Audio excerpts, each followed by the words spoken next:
Hello दोस्तों, इस video में समझेंगे वर्ष 2021 की प्रमुख योजनाएं जो कि जनवरी से लेके जून तक जो भी योजना हुआ था केंद्र सरकार के द्वारा उसके बारे में समझेंगे।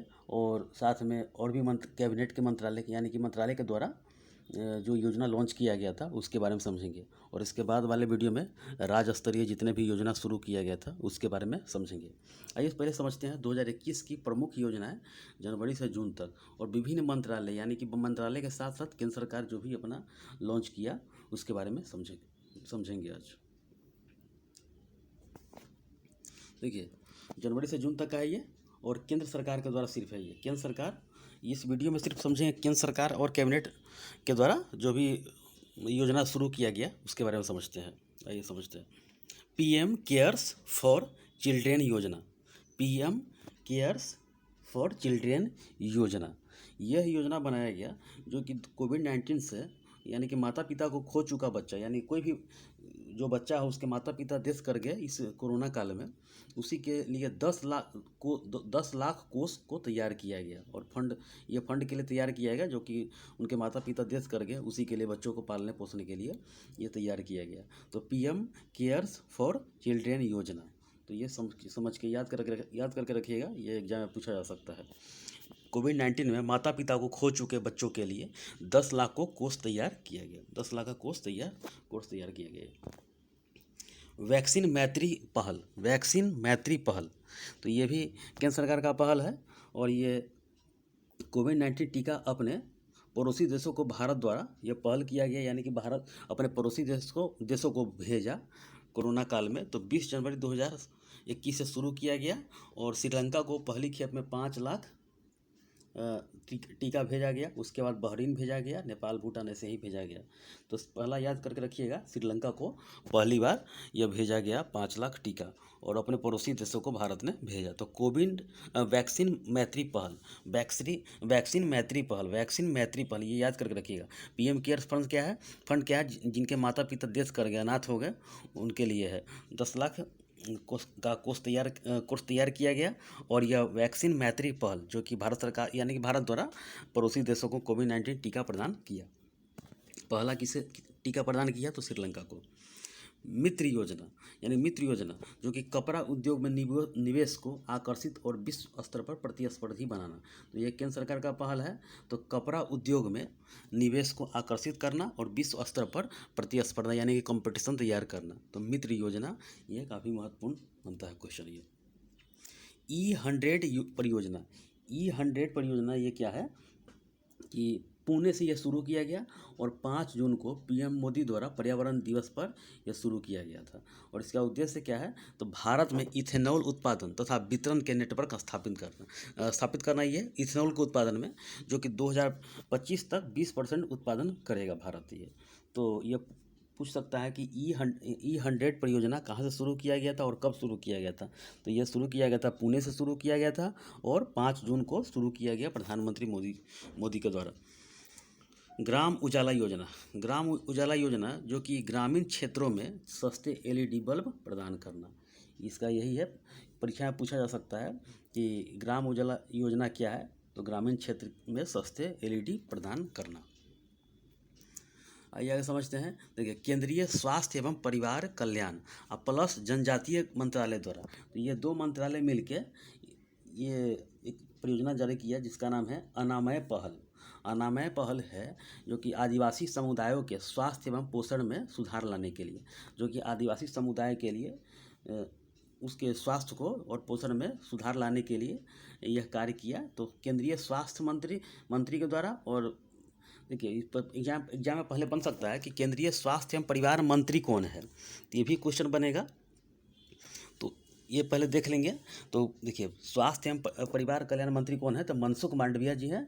और जनजातीय कार्य मंत्रालय किसके हाथ में? तो अर्जुन मुंडा के हाथ में है, जो कि मंत्री है, कैबिनेट मंत्री।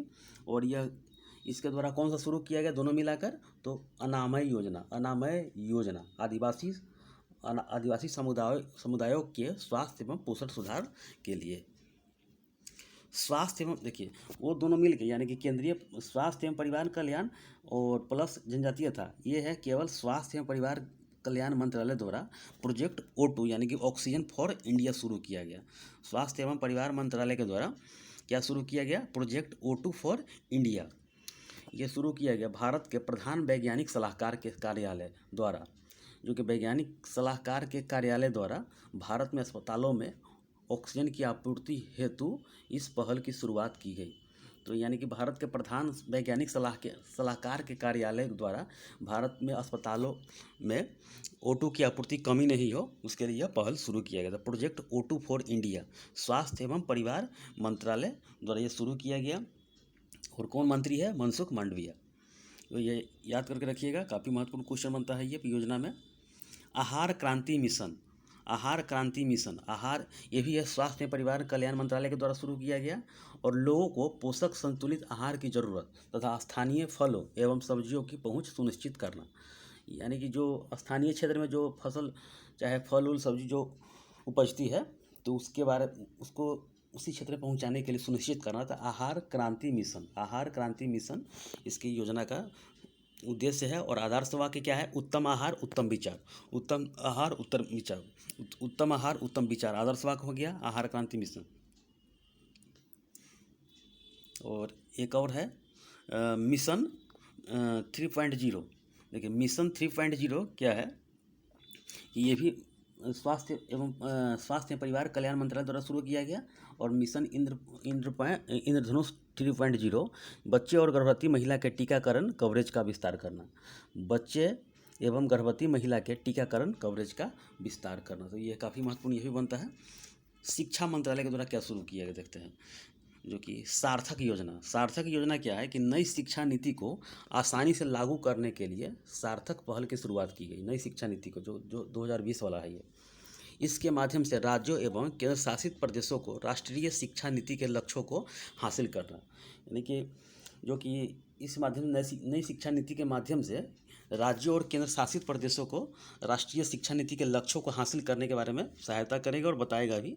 ये सार्थक है, तो ये सार्थक करना है इसे, तो सार्थक योजना के अंदर में ये आता है। तो शिक्षा मंत्रालय के तहत ये किया गया है ये। तो इसकी याद करके रखिए, सिर्फ सार्थक योजना, नई शिक्षा नीति 2020, इस तरह आपको टर्म छोटा छोटा पॉइंट याद करके रखना चाहिए।